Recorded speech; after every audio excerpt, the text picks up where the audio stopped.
It's real heavy stuff. What's up? Who's calling? Hey, Rick, what's going on? This is Jay, man, out Hey, of Philly. hey, what's going on, Jay? Yo, listen, bro, I want to ask you two questions, but the first question I want to ask you is about this guy, Mika Johnson, man. Like, just using simple logic, this how you talking about D-Ray. Now, this guy, the Black Lives Matter movement in Dallas was a spur of the moment event. This wasn't nothing that was planned out. Right. This was happening within the 48 hours. This happened. So you mean to tell me this lone gunman who was an Army vet, Army reservist, whatever he was able to plan out his attack as far as knowing exactly where officers were going to be, what buildings going to take the best vantage point, and not hit any innocent civilians, no white, all he shot was cops. Everybody that was involved in the incident was government people. From Mika Johnson, he was ex-military, to all the police officers was all government people. Everybody was government involved. It's like, you know what I'm saying?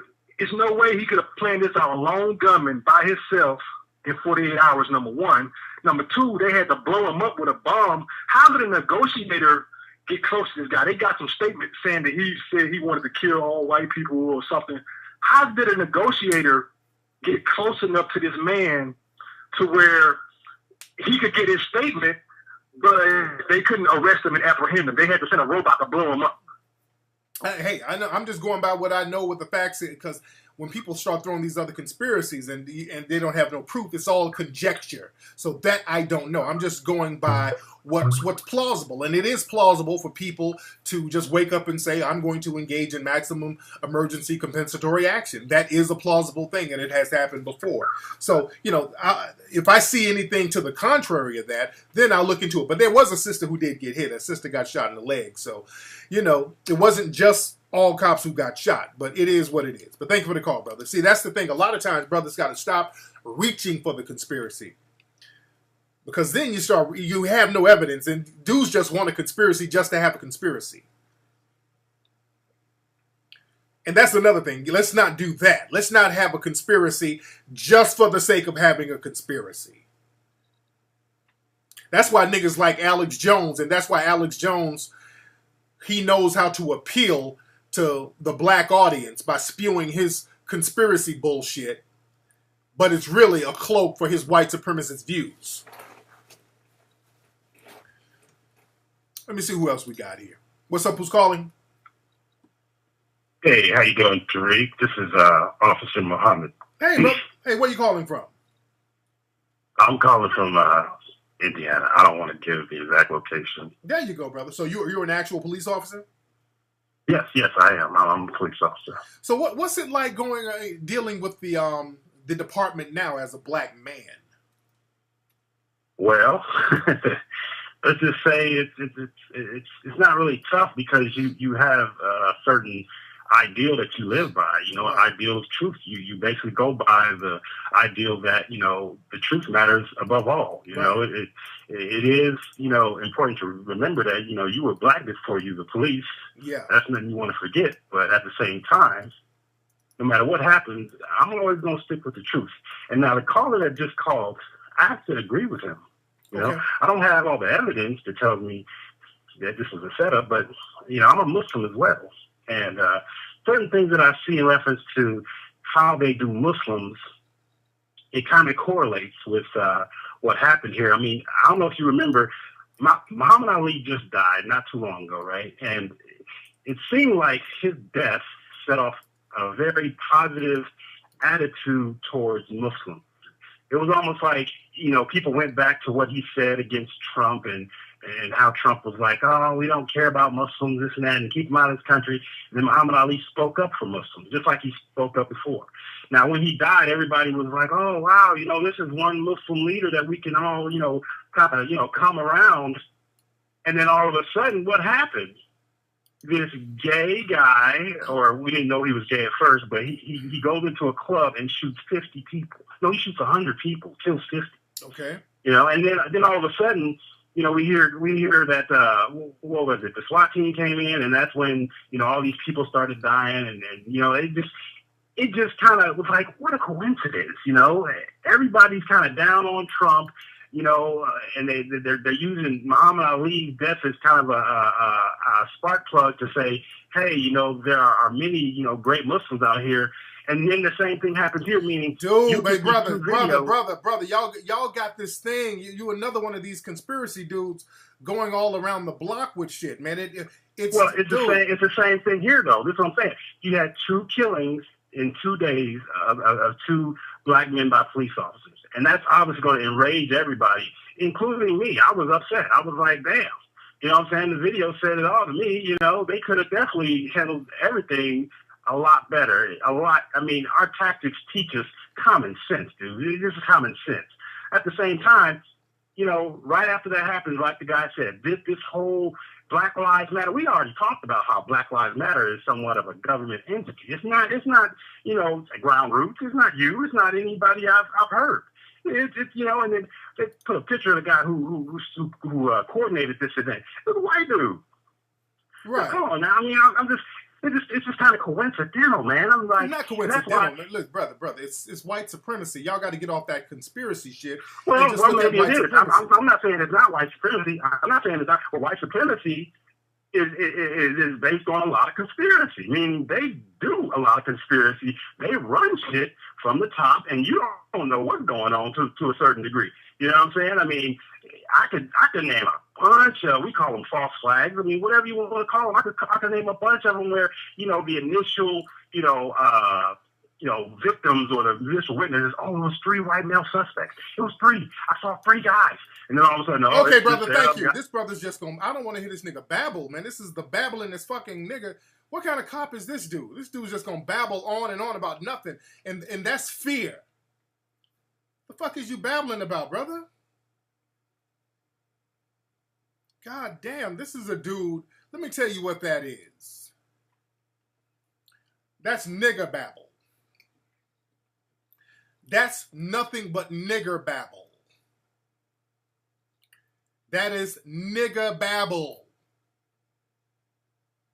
Nigger babble is based on fear. If I nigger babble nonstop, just make every little thing a conspiracy, I'll fool people into showing them I ain't gonna really do shit.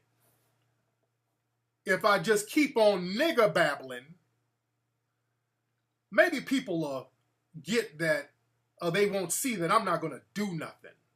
I'm not really trying to come up with any kind of real solutions. I'm just gonna point out every little conspiracy. Man, you know what? If you go there and you get a donut, man, what kind of people get donuts ain't no glaze on them? Come on, man. You got to think, man. And also, when you go there, Black Lives Matter, we know who fund that. But when you go put on a black shirt, why everybody got black shirts on a Tuesday? You see what I'm saying, brother? You got to think, bro. Now, look, Muhammad Ali. Now, Muhammad Ali is a Muslim. And then a Muslim shot up a gay club. That ain't no coincidence right there, brother. What the fuck is you talking about? This nigga talking about shit that ain't got no correlation whatsoever. Nigga, are you on the pipe? What correlation is between Muhammad Ali and the damn gay club getting shot up in Orlando? No, what you don't understand, look, Muhammad Ali said you float like a butterfly and you sting like a bee. Now, when you think of bees go to pollen. Pollen is in flowers. Got it? Feel me now? When you pick flowers, you got to go to the grass. When you look in the grass, you see mice. Now, let's look at a mouse. Now, Mickey Mouse is a mouse, and there's Disney World down in Orlando, and it has Mickey Mouse ears. The killing was down in Orlando where Mickey Mouse is, brother. So when Mickey Mouse and the killing in Orlando, you tie all that in, they shot up the gay club. That ain't no coincidence, brother. That's George Soros funding that, brother. George Soros funded all that. The fuck is you talking about? You know how much of a fucking reach you had to make to go there? Did this nigga really tie in Muhammad Ali to the damn shooting in Orlando? I mean, you had to break your arm reaching for that shit. God. And he was still babbling. The nigga was just babbling, trying to Just babbling more shit. God. Y'all stop with the reaching for conspiracies because that stops you from being active and coming up with solutions. Who the hell is this calling me? What is this calling me? That stops you from being active about solutions. Oh my God. What kind of cop is this?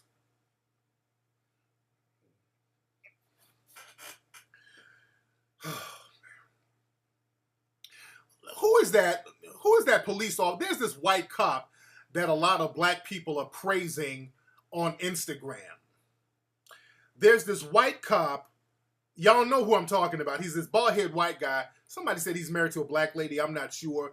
But he goes down to the hood, and he's real nice to all the black kids. And people are really praising this guy. Who is he? Y'all know who I'm talking about. Because I've seen a lot of little memes and videos of this cop. And I think black folks are trying to raise money for this cop and all this shit. What's this guy's name? What's this guy's name? Norman? Is Norman something?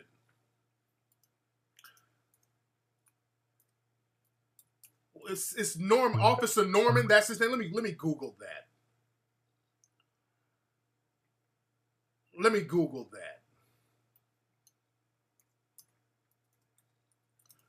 Let me Google that. Hold on. Hold on 1 second. Officer Norman. Hold on 1 second. Y'all give me a second. Y'all give me a second. Officer Norman. Officer Tommy Norman, that's his name. So Officer Tommy Norman, he's this white guy. He's a cop, white, bald-head guy. He goes down to the hood, hugging all the black kids and all this old stuff. Good for you. I don't give a fuck about Tommy Norman. Let me say this off rip. I know the game gave him money and all that. Let me say this, and no disrespect to this guy, but I could give less than a fuck about Tommy Norman. I could give less than a fuck about Tommy Norman. Black folks are so easy to fall for the Jedi mind trick. I have no problem with the guy, but I don't give a fuck about him. What he's doing in the community, that's good. Good for you. You're supposed to be doing that. I'm not going to give you props for the shit. You're supposed to be looking out for the community. They done gave this man $34,000 almost, right? All right, good for you. You're a good cop. That's good. But I'm not going to go overboard giving props to somebody who's doing their job. Black folks got this white savior shit. Black people love making a white person their savior. Get off that. Get off that white savior shit. Because that's the least of your problems. You're focusing on the wrong shit. I'll debate Tommy Lauren anytime. I've said that openly many times. But with this Officer Norman, I'm not going to give him extra props because that's our focus is not him. He's a police officer doing what a police officer is supposed to do. I'm not going to give you props for not killing me and beating my ass because that's what black folks are doing. You're looking at him like, oh, thank you so much for not beating me and killing me. That's all that is. You done made a motherfucker your savior. Cut that shit out, black folks. Black people got a very bad habit. That's slave shit. Cut that bullshit out. I love the game. I love Snoop. But I don't think they should have went down there to the LAPD talking to the cops, communicating and all that shit. I love them niggas. I'm big fans. Got the Games album. Love that nigga. Love Snoop. Much respect. All the respect in the world for Snoop. I wouldn't have done that. Because that is not the problem. Going down there to LAPD, shaking hands, letting them know how nice we are. Fuck that. That is not the problem. That is not our problem whatsoever. See, we got to stop doing this symbolic bullshit and ignore the problem. Our problem is race soldiers that have infiltrated law enforcement who can kill us with impunity. That is the problem. And we have no mechanism in which to punish these people. So us going down to Officer Norman being, oh, we love you, Officer Norman, that ain't it. That's not going to save these race soldiers from killing us because we don't have a mechanism in which to punish them. That's why they're killing us. They're not killing us because of lack of communication and because they don't know us and because they ain't got the right training. They are race soldiers getting into law enforcement for the sole purpose of killing us. Black folks don't get this for some fucking reason. The FBI put out a memo in 2006 that law enforcement has been infiltrated by white supremacist groups. They are deliberately getting into law enforcement to target us. So in Nazi Germany, the problem with them killing Jewish people wasn't that they didn't know how to communicate with the Jews. That's like saying, hey, Nazi, we're going to give you some sensitivity training so you don't put Jewish people in the ovens. That wasn't the problem. You had a whole system that was infiltrated by people who was hell-bent on eliminating people based on race. They have a specific agenda. See, we got this bullshit where we've tricked ourselves into believing that the cops are scared. These cops are not scared of you. They're not shooting you because they're scared. They're targeting you. They're targeting you. And y'all, we got this thing where we just need to be less scary. Dude, you got black folks out here surrendering, complying, and these cops are blowing your brains out because they can. They are race soldiers pretending to be cops. That's why you use the term race soldier. You can't fucking negotiate with a race soldier. I'm going to say that one more time. You can't negotiate with race soldiers. You can't negotiate with race soldiers. You can't. Begging them, pleading with them.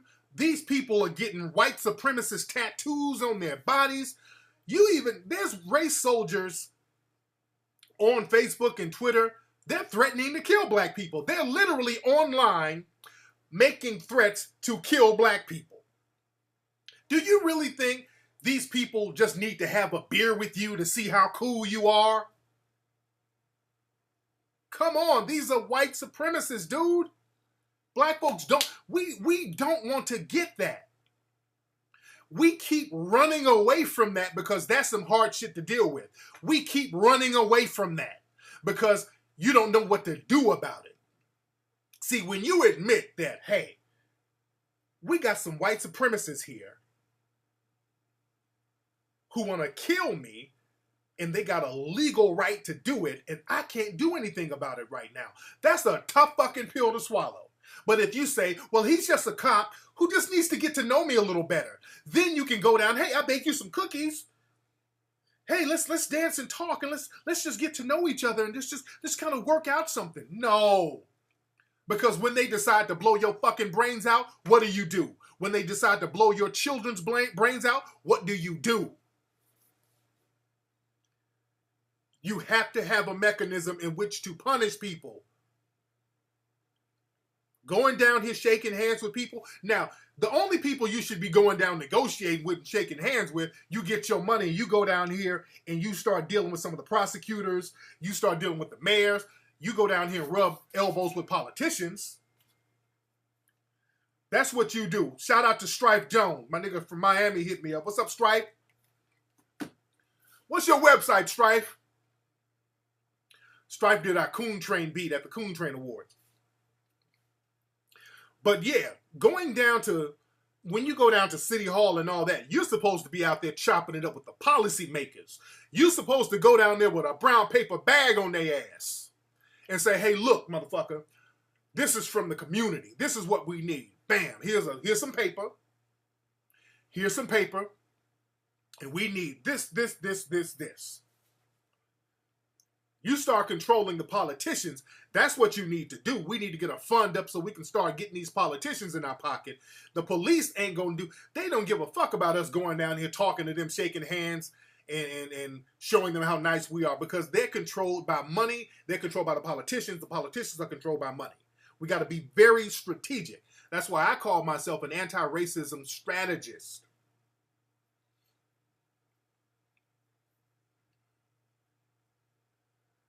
Strife Jones Beats. If y'all want some beats, go to strifejonesbeats.com.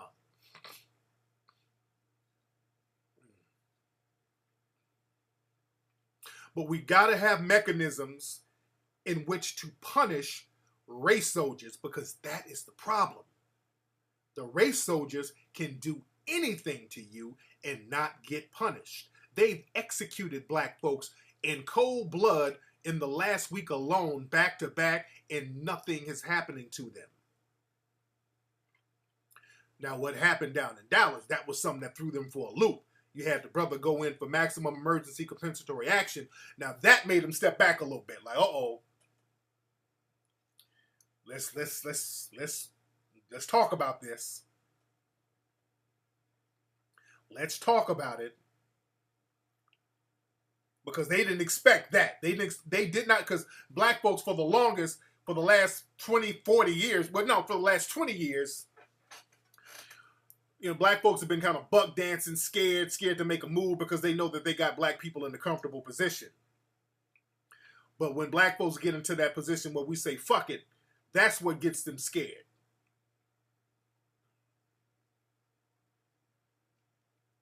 So you got to have a mechanism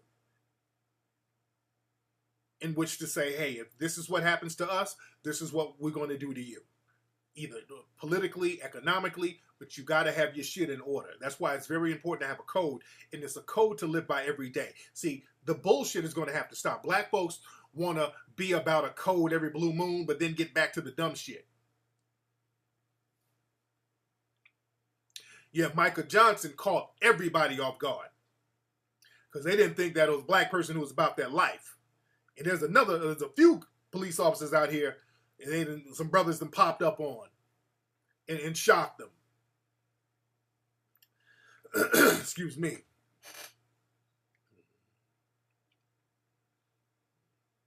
You say the Black Panthers are in Louisiana, but you got to understand this, man. Some of these organizations have already been infiltrated, bro. Some of these organizations have already been infiltrated. So you got to be very careful.